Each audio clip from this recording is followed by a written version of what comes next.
ማንን ምን እንጠይቀለው?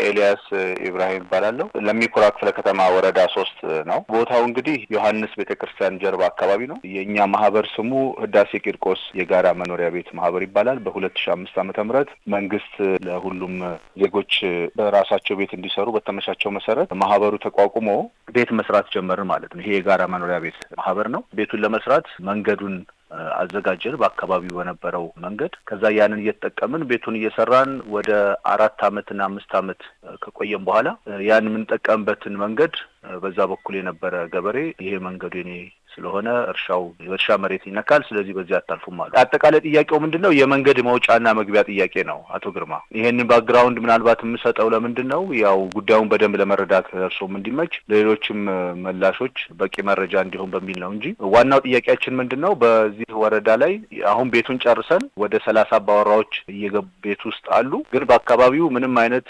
መግቢያ መውጫ የሚሆን መንገድ የለም። ያ የሆነበት ምክንያት ምንድነው? በአካባቢው ያሉ ገበሬዎች ስንጠቀምበት የነበሩትን መንገዶች እንዳለ ሙሉ በሙሉ የእርሻ መሬቶቻችን ነው ስላሉ ያንን መንገዶች ዘጉብን። ስለዚህ አሁን ምንም አይነት መንገድ የለም። ያንን ለማስከፈት ለወረዳ 3 ስራ አስፈጻሚ ማመልከቻ ያስገብተናል። ስራ አስፈጻሚዋና የሚመለከታቸው አመራሮች ጉዳዩን አይተው መንገዶቹ ባሉበት እንዲቆይ እንጂ ምንም አይነት እንቅስቃሴና መንገዶችን የመዝጋት ስራዎች እንዳይኖር ለገበሬዎቹ ማሳሰቢያ ሰጥተዋል። ግን ያ ነገር ሳይፈጸም መንገዱ አሁን ምንም አይነት መውጫ መግቢያ የለንም። ደጋግመን ቢሮአቸው ሄደናል። ደጋግመን ደብዳቤዎች ያስገብተናል። ያ በመሆኑ ምክንያት እንግዲህ ይሄ ማለት በ2000 በዚህ አመት በ3ኛ ወር ጀምረን ነው ቢሮአቸው ውስጥ እየተመላለስን ያለ ነው። ወረዳ 3 ስራ አስፈጻሚ አመራሮች ጉዳዩን ሁሉም ያውቁታል። ማንም ግን ያን ማድረግ አልቻለም። በዛ ምክንያት ልጆቻችንን ማስወጣት አልቻለም። እናቶች ታማው ተሸክመን ነው ከቤት በጭቃ በዚህ ክረምት ውስጥ ይዘን እየወጣን ያለ ነውና ምንም መኪና ማቆም አልቻለም። ወደ 500 ሜትር አርቀን ነው መኪኖቻችንን የምናቆመው። መንገዱን ምናልባት መጣችሁ ብታዩትም እኔ አሁን ለምሳሌ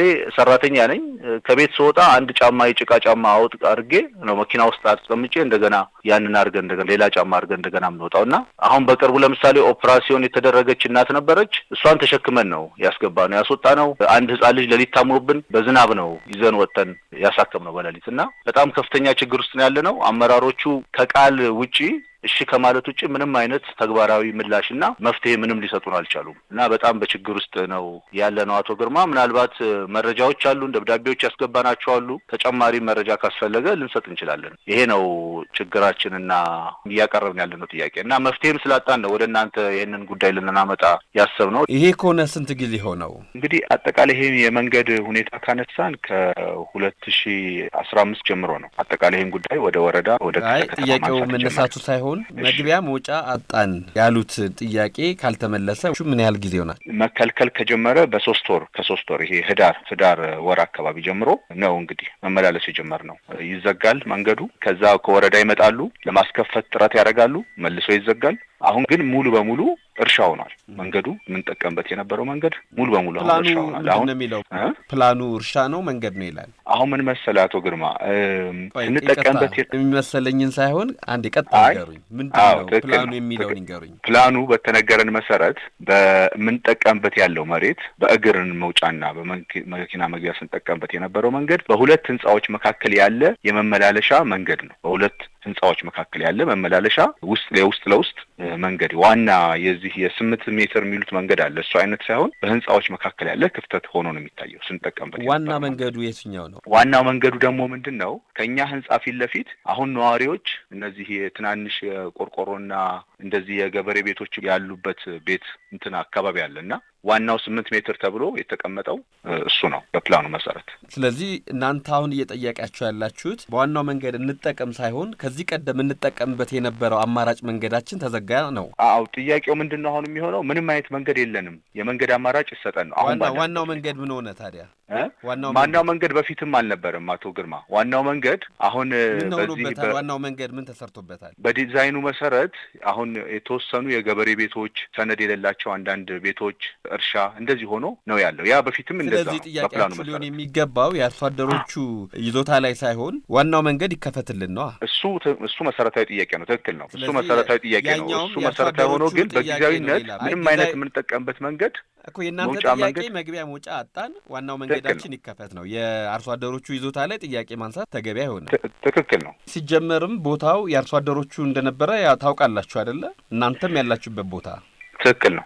ወደዛስ ቦታ ስትመጡ ለአርሶ አደሩ ተገቢውን ካሳ ተሰጥቶታል አልተሰጠው የሚለውም ራሱ ጥያቄ አለው። ለዛ ነው እነሱም ይህን ጥያቄ የሚያነሱት። ለማንኛውም ይህን ጥያቄ ምላሽ ለዚህ ጥያቄ ምላሽ የምንጠይቀው ወደ ክፍለ ከተማ ዋና ስራ አስፈጻሚ ነው። ምክንያቱም የወረዳ ዋና ስራ አስፈጻሚ ትላንት ከቦታቸው መነሳታቸውን ሰምቻለሁ። ስለዚህ ምላሹን እሳቸውን እንጠይቃቸው። መልካም እሺ። አድማጮቻችን ለአድማጫችን ጥያቄ ምላሽ የተወደዳችሁ አድማጮቻችን ለአድማጫችን ምላሽ ለማሰጠት ወደ ለሚኩራ ክፍለ ከተማ ደውዬ ዋና ስራ አስፈጻሚውን አቶ አድማሱ ደቻሳን አገኘኋቸው። ጤና ይስጥልኝ አቶ አድማሱ፣ እንደምን አደሩ? እግዚአብሔር ይመስገን። እንደምን አደሩ? ደህና። ቀደም ሲል የቀረበውን የአቶ ኤልያስን ጥያቄ ሰምተውታል አይደል? ሰምቻለሁ። እሺ፣ ምን ይላሉ? እንግዲህ እዚህ ወረዳ ላይ በጥቅል እንደ ክፍለ ከተማ ያው ለሚኩራ በጣም በርካታ መኖሪያ ቤቶች ያሉበት ነው። በተለይ የማህበር ቤቶች የተሰሩበት አካባቢ የመንገድ አክሰስ ጥያቄ ያላቸው አሉ። ይሄኛውን ቦታ የመንገድ መውጫ መግቢያ ጥያቄ ቀርቧል። የቀድሞ ሲጠቀሙበት የነበረ ቦታ አርሶ አደር የሚጠቀምበት ቦታ የአርሶ አደር ቦታ ነው። መግቢያ መውጫ ሲጠቀሙ የነበረው በመንገድ ጥናቱ ደግሞ ምን ይመስላል የሚለውን በባለሙያ የማስጠናት ስራ ሰርተናል። የመንገድ ጥናቱ ያለበት ቦታ ላይ ቤቶች አሉ፣ የአርሶ አደር ቤቶች አሉ። እነዚህ የአርሶ አደር ቤቶች ደግሞ መንገዶች ባለስልጣን በፕሮግራም ውስጥ አስገብቶ ሲያስነሳ ተገቢውን ካሳና ምትክ ሰጥቶ ስለሆነ የሚነሳው ጥያቄ ወደ መንገዶች ባለስልጣን እንዲሄድ እያድርገናል። ምን ላይ ደረሰ የሚለውን እሱን የመከታተልና በዛ መልኩ እንዲፈታ የማድረግ ስራን የምንሰራ የሚሆነው። አሁን የሚጠይቁት ቦታ ግን የአርሶ አደር የሚጠቀምበት ቦታ ነው። ከዚህ ቀደም ተዘግቷል የሚል ጥያቄ መጥቶ በነበረው ይሄ እስኪፈታ ጊዜያዊ መፍትሄ ይሰጥ በሚል ጊዜያዊ መፍትሄ እንዲሰጥ አውቃለሁ። ስለዚህ ይሄን የመከታተልና መንገድ ጥናቱ ባለበት በትክክለኛው መንገድ ጥናት በኩል መንገዱ እንዲወጣ የማድረግ ስራ ነው የምንሰራው። በርካታ ስራ ስለሚሰራ እዛ አልደረስንም። መንገዶች ባለስልጣን ነው እንጂ ኦልሞስት በጣም በርካታ ስራ እንደ ክፍለ ከተማ የመንገዶች ባለስልጣን እየሰራ ነው የሚገኘው። እዛ ውስጥ ተካቶ እንዲፈታ እኛም ክትትል እናደርጋለን። ይሄ ነው አጠቃላይ ያለው። በቅርቡ ይሆንላቸዋል ብለን እንጠብቅ። እንግዲህ በፕሮግራም ውስጥ እንዲያስገባ መንገዶች ባለስልጣን ጋር እየተነጋገርን ስለሆነ ብዙ የልማት ተነሺዎችም እኛ ጋር ይመጣሉ። የልማት ተነሺዎች ባረፉበት ቦታዎች ጭምር ስለሆነ የአክሰስ ጥያቄ መንገዶች ባለስልጣን እየመለሰ ያለው እዛ ውስጥ ከቶ እንዲመልስ በ2019 በጀት ዓመት ውስጥ አካቶ ይመልሳል ብዬ ተስፋ አደርጋለሁ። ቀኑን ግን በዚህ ቀን ለማለት ያስቸግረኛል። አቶ አድማሱ ደቻሳ የለሚኩራ ክፍለ ከተማ ዋና ስራ አስፈጻሚ፣ በጠዋት ነው የደወልኩለት። እንደ ሁሌው እጅግ በጣም አመሰግናለሁ። መልካም የስራ ቀን ይሁንልዎ። መልካም ቀን ይሁንላችሁ። አመሰግናለሁ።